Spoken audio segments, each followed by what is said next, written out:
Just confirming Calvin Pickard in net Calvin tonight? Pickard is our starting goalie tonight. Maybe just a thought on, the confidence that you guys have in Calvin, the way he played overall this year, but, the way the group seems to play for him as well. Just a bigger thought on him? I think with Calvin, you look at his win-loss record, especially after about January 1st, finds ways to win hockey games, whether we feel better and play better in front of him or just that he comes up with big saves at key times or whatever it is, but he's able to get that win-loss record. It's pretty flattering for him.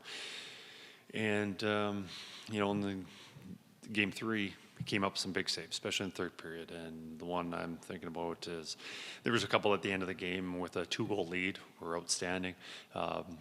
But early in the third period, there was a couple of good chances. I know with one with Byfield coming down, he doesn't make that save. They have a 2-goal lead, third period. Pretty tough for us to overcome. He came up with some clutch saves.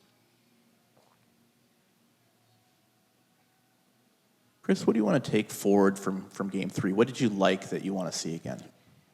We didn't get beat on the special teams battle. We had 2 power play goals. 5-on-5, I think this series has been okay for us, and we got to continue to get better at special teams. And the fact that we had 2 power play goals, we did give up 2 on the penalty kill, but I think there was a lot to build off of. The first part of those penalty kills I thought were about as good as we could have done.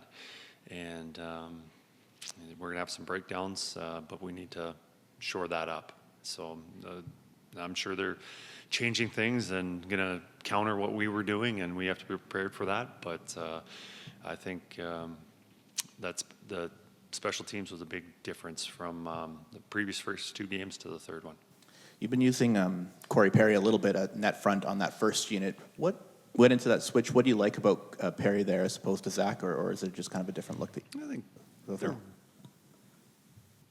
provide a little different attributes.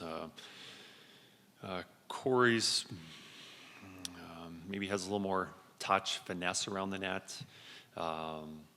Zach will certainly win you more battles for loose pucks and continue plays a lot more. They're both right-handed shots, so it's not that we have different plays with one or the other. But, I think it's just both of them are excellent options for us. And having the, how do we utilize those 2? Their ice times, 5-on-5, penalty kill, all that. So I think we can't, it's a win-win situation with either one of those guys on the ice. Kempe is the Oilers over the years here, and he's again got his imprints on this series in every game. How do you go about limiting what he does effectively, and what makes him so effective, particularly against you guys? Kempe. Well, I think one is he has a tremendous shot. So if he has an opportunity, he's making the most out of it. You look at the scoring chances that he's had or the goals off the rush. We've given him those opportunities. Not that they didn't make plays, but usually when there's odd man rush, there's a breakdown, whether a defenseman pinching when he shouldn't have or the forward back checking, whatever it is. We just got to limit those opportunities that he has. And, good players, especially good goal scorers, will find a way to score when they have those opportunities. We have to limit how many opportunities they get. And especially with our top players like Kempe. And we just have to check better, not necessarily him better, but just overall structure, because I think there's breakdown and then the puck gets to him. That's the biggest thing. So he's a tremendous player. There's going to be opportunities, whether it's him or another player on the team. We just have to limit how many we're giving up. Just in watching practice this morning, Leon Draisaitl grabs Evan Bouchard and have a chat with Ward. He did the same thing with Perry. He did the same thing, with Hyman. In your experience with Leon, when there are things that need to be tweaked or fixed, how is he in terms of, maybe taking the lead? It's not always necessarily the coaches downloading information, but players taking the lead and sorting themselves as well. Well, I anticipate I wasn't in on those conversations. I would assume they're probably a lot about the special teams.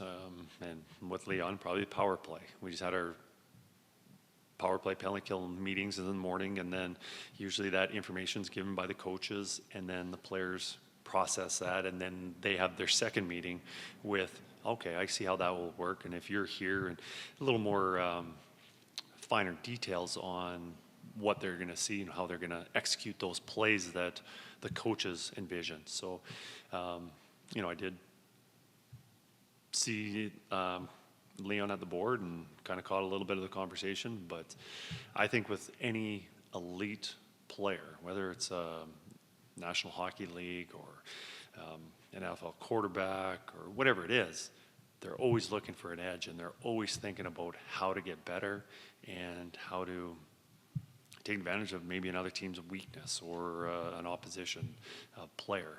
So I just think Leon loves hockey. He's almost always first player at the rink, whether it's practice, games. So here I see a guy that's at the rink as much as he is. He's thinking about hockey quite a bit, so things are always on his mind. Kris, you mentioned yesterday that Troy Stetcher has been cleared and would be an option, but it doesn't appear that he will be in tonight. I don't know if you can confirm that, but what's kind of the tipping point? You're coming off a win. What's kind of the tipping point to maybe seeing him in some game action here?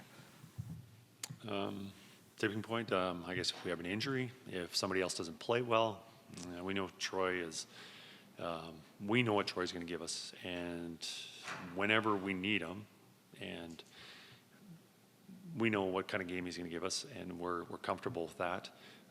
Coming off a game, I thought our group played really well, and we're just going to continue with that 6 that we have.